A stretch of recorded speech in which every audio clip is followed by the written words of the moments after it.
ठीक से पढ़ने का एक ही तरीका है, क्योंकि जैसे आप व्यस्त रहते हैं मैं व्यस्त रहता हूँ, मेरा फोन भी बजता है, ऑफिस के बहुत सारे काम होते हैं। मतलब मैं अध्यापक हूँ, साथ में मैं उद्यमी भी हूँ, और हमारी कंपनी में करीब 2,200 लोग काम करते हैं, काफी मतलब ह्यूज चीजें हैं, तो मुझे उसमें बिजी रहना पड़ता है, वो भी करना होता है। अब पढ़ाई करते हुए फोन तो आता है, व्हाट्सएप भी आ जाता है, जरूरी काम भी आता है। तो दो तरीके हैं। अगर किताब पढ़नी ही है तो 1-2 घंटे के लिए फोन को साइड में रख दीजिए, साइलेंट कर दीजिए। मैं तो ऐसा करता हूं, अक्सर करता हूं कि फोन को साइलेंट किया, एयरप्लेन मोड पे किया, कमरे के बाहर रखा और 2 घंटे पढ़ा। सबको बोल दिया कि 2 घंटे डिस्टर्ब मत करना, बहुत इमरजेंसी हो तो ही बताना। मेरे घर के लोग सम्मान करते हैं इस बात का। दूसरा तरीका आसान बताता हूं आपको। अब मैंने जैसे पेरेंटिंग पे बात इन्होंने बोला, मुझे कोई ऐसी एक्सपर्टीज तो है नहीं, तो मैंने सोचा कि मैं देखूं कि क्या क्या दुनिया में इस पर पढ़ाई हुई है। तो मैंने कुछ किताबें मंगवा ली पेरेंटिंग पे, मोटी मोटी। अब वो भी रखी है सामने। मतलब मेरी टेबल पर लगभग 300-400 किताबें रखी हुई हैं इस समय, जो मुझे पढ़नी है।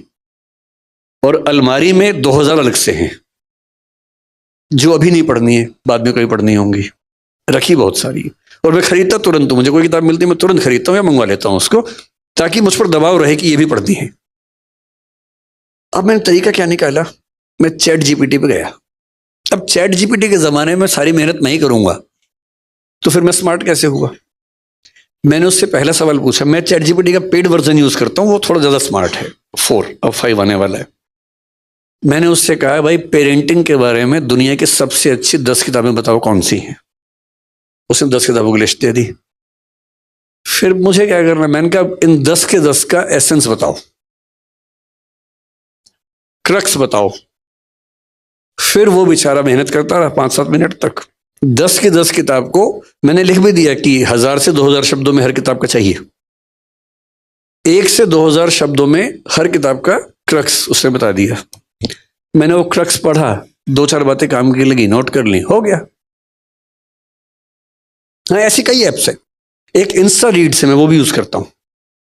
तो इंस्टा रीड्स पे यही होता है, दुनिया की सारी अच्छी किताबें उनके समरी मिल जाती है, आप समरी पढ़िए। यूट्यूब पे एक चैनल है, मैं उसका नाम भूल रहा हूं, वन बेटर कुछ ऐसा नाम है। हर किताब की समरी है 15 मिनट में। आप स्पॉटिफाई पे जाएंगे, वहां ऐसी समरीज मिल जाती हैं। ऑडिबल पे जाइए, वहां समरीज मिल जाती हैं। तो आप किताब पढ़ना पुराने जमाने की बात है, आज तो किताब सुनने की चीज है। सैर करने निकल जाइए, एक किताब रास्ते में सुन लीजिए कि जब गए थे और आए हैं, बीच में 4 किताब पढ़ ली उस बीच में। आजकल तो बड़ा आसान है। और जिस किताब को सुन के लगे कि ये धांसू किताब है, वो पढ़िए ध्यान से। तो मैं आजकल बड़ा सिलेक्टिव हूं, किताबें इतनी ज्यादा दुनिया में है, कैसे सब पढ़े। तो मेरा तरीका, अब जैसे जैनिज्म पर मुझे बात करने का मन था बीच में। ओशो जैन समाज से थे, उनका मतलब चंद्रमोहन जैन नाम था उनका। वो आप लोग 13पंथी, 20पंथी, स्थानकवासी, मूर्ति पूजक कम्युनिटीज में हैं। वो दिगंबर जैन में 13पंथी, 20पंथी के अलावा एक और कम्युनिटी है जिसका नाम तरणपंथी है। आप में से कितने लोग जानते हैं मुझे नहीं पता, उसका नाम बहुत कम लोग जानते हैं। तरणपंथी, उसके आचार्य थे तरण तारण नाम के। उन आचार्य पे उन्होंने अपनी सबसे पहली 2 किताबें लिखी ओशो ने। ओशो की पहली स्पीच 1965 में स्वामी तरण तारण के बारे में है।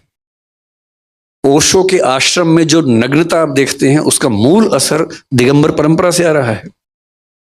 और जब ओशो दार्शनिक हुए तो जैन समाज में खुशी की लहर छा गई कि एक इतना अच्छा विचारक हमारे समाज से आया है। पर 2 मुद्दों पर झगड़ा हुआ और वो जैन समाज से अलग हो गए। जैन समाज ने उनको अलग कर दिया। उन्होंने कहा कि तुम क्या कर रहे हो, मैं ही हो जाता हूं, तो वो अलग हो गए। लेकिन बहुत इंटरेस्टिंग बात है कि उन्होंने जैनिज्म पर 4 इतनी मोटी मोटी बुक्स लिखी हैं। मैंने वो भी मंगवा ली हैं, वो भी रखी है मेरे सामने। तो क्या होता है, जो किताब सुनने में उपलब्ध है सुन लीजिए, जिसकी समरी उपलब्ध है पढ़ लीजिए। जिसको सुन के या समरी पढ़ के लगे कि ये कमाल की चीज है, उसे पूरा पढ़िए। इस तरह से आप मतलब 1 साल में कम से कम 50-100 नई किताबों को जान पाएंगे। और मैं अक्सर बोलता हूं कि एक किताब पढ़ने का मतलब है आपने किसी और व्यक्ति के 40 साल की जिंदगी को जी लिया। उसने 40 साल पढ़ के सोच के जो लिखा, आपने एक दिन में पढ़ लिया। तो हमारी शारीरिक आयु जैसे मेरी 50 साल है, हमारी सांस्कृतिक आयु 5 लाख साल है हम सबकी। पिछले 5 लाख साल में इंसान ने जो जो सीखा, शिफ्ट करता गया, ट्रांसफर करता गया, वो सब हमें मिल गया, मुफ्त में मिल गया। और जिसने हर साल 100 किताब पढ़ ली है, सुन ली, 40 मान लें एक को, तो हर साल 4000 साल का हो रहा है वो आदमी, विजडम में, समझदारी में। तो किताब सुनिए, पढ़िए, समरी पढ़िए। विकास सर, आपने सबसे पहले कहा कि हमको बच्चों में खुशी ढूंढनी चाहिए जी, हर चीज के अंदर में खुशी होनी चाहिए। आज का बच्चा अपने दुखों से दुखी नहीं है, पड़ोसी के सुखों से दुखी है। कंपटीशन में मेरे पास मारुति है, तकलीफ नहीं है, उसके पास में ओडी है, तो वो अपनी मारुति छोटी लगती है। अपने पास साधारण पेन है, उसके पास बहुत ब्रांडेड पेन है, तो उसको खुशी कैसे दी जाए, कहाँ उसको सेटिस्फाई किया जाए कि वो अपने दुख, कोई दुख नहीं है, अपना दुख नहीं है, लेकिन दूसरों का जो ज़्यादा सुख है वो उसके दुखों का कारण बन रहा है, इसलिए वो खुश नहीं है। और हमेशा आदमी भविष्य के लिए सोचता है, भविष्य आता है पता नहीं, वर्तमान भविष्य के लिए खो देता है, और भविष्य आता कब है यह पता नहीं। 80 साल में भी वो भविष्य के लिए काम कर रहा है, वो भविष्य कब आएगा उसमें इंसान फंसा हुआ है। इसके बारे में आपका क्या चिंतन है? सर, पहली जो बात है, 2 बातें हैं। पहली बात आपने कहा कि आज के बच्चे दूसरों के सुख से दुखी हैं। दरअसल ये बात जितनी बच्चों पर लागू होती है उतनी हम पे भी लागू होती है। ये बात तो हर पीढ़ी के लिए है। तो ऐसा नहीं कि बच्चे ही दूसरों के सुखों से दुखी हैं, हम लोग भी होते हैं। पर बच्चे गहराई में समझ नहीं पाते क्योंकि वो छोटे हैं, उनका भी विचार करने का कौशल उतना नहीं है। 30-35 की उम्र के बाद धीरे धीरे हम समझने लगते हैं कि जो है उसमें खुश होना सीखो, हर चीज नहीं मिल सकती है। तो मेरे ख्याल से बच्चों को समय दीजिए, समय आएगा तो वो इन बातों को समझेंगे कि हर चीज जीवन में नहीं मिलती है। और इसका तरीका जो अच्छा होता है वो ये, आपके समाज में उतनी दिक्कत नहीं होगी क्योंकि धन की उतनी दिक्कत नहीं है, लेकिन जिन परिवारों में होती है उनका तरीका ये होता है कि मान लीजिए आपका बच्चा कहे कि मुझे एप्पल का फोन चाहिए, और फादर की इनकम बेचारे की महीने की 50,000, 60,000, 70,000 रुपए है, एप्पल का फोन कैसे दे? तो 2-3 तरीके हैं। पहला ये कि डांट के भगा दे उसको, दूसरा ये कि पैसा उधार लेके एप्पल का फोन दे। दोनों तरीके गलत हैं। तीसरा तरीका ये कि उसको बिठाए साथ में और बोले कि देख बेटा, ये है मेरी सैलरी 70,000 रुपए, ठीक, ये आया पैसा, इसमें टैक्स लग गया 7,000 रुपए, 63,000 रुपए हैं, बैंक का लोन है 11,000 रुपए, अब बचे 54,000 रुपए, 52,000 रुपए, घर का खर्चा ये है, तुम्हारे स्कूल की फीस ये है, तुम्हारी बहन के स्कूल की फीस ये है, कपड़ों का खर्चा इतना है, बिजली का इतना है, पानी का इतना है, इतना बचा है, इतना पैसा खर्च करता हूं म्यूचुअल फंड में या शेयर्स में, ताकि जब तुम बड़े हो और तुम्हें अपनी फैक्ट्री लगानी हो तो उसके पैसे इकट्ठे हो सके। अब तुम ये बताओ कि इनमें से कौन सा खर्चा काट के तुम्हें एप्पल का फोन दिलवाऊं? मैं आपको गारंटी दे रहा हूं कि वो खुद मना कर देगा कि पापा मत दिलवाइए।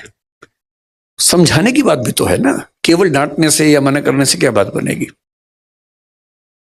हाँ, लेकिन ये उदाहरण आप पे लागू नहीं हो रहा होगा क्योंकि so we have to wrap it up. So Good evening, sir. My name is Sonali Jain and I'm an educationist.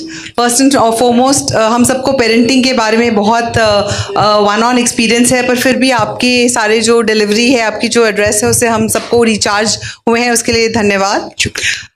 I just want to bring to everybody's notice a little bit more serious topic which I as an educationist also face, and that is the aggravation of depression, anxiety and even suicide in the students.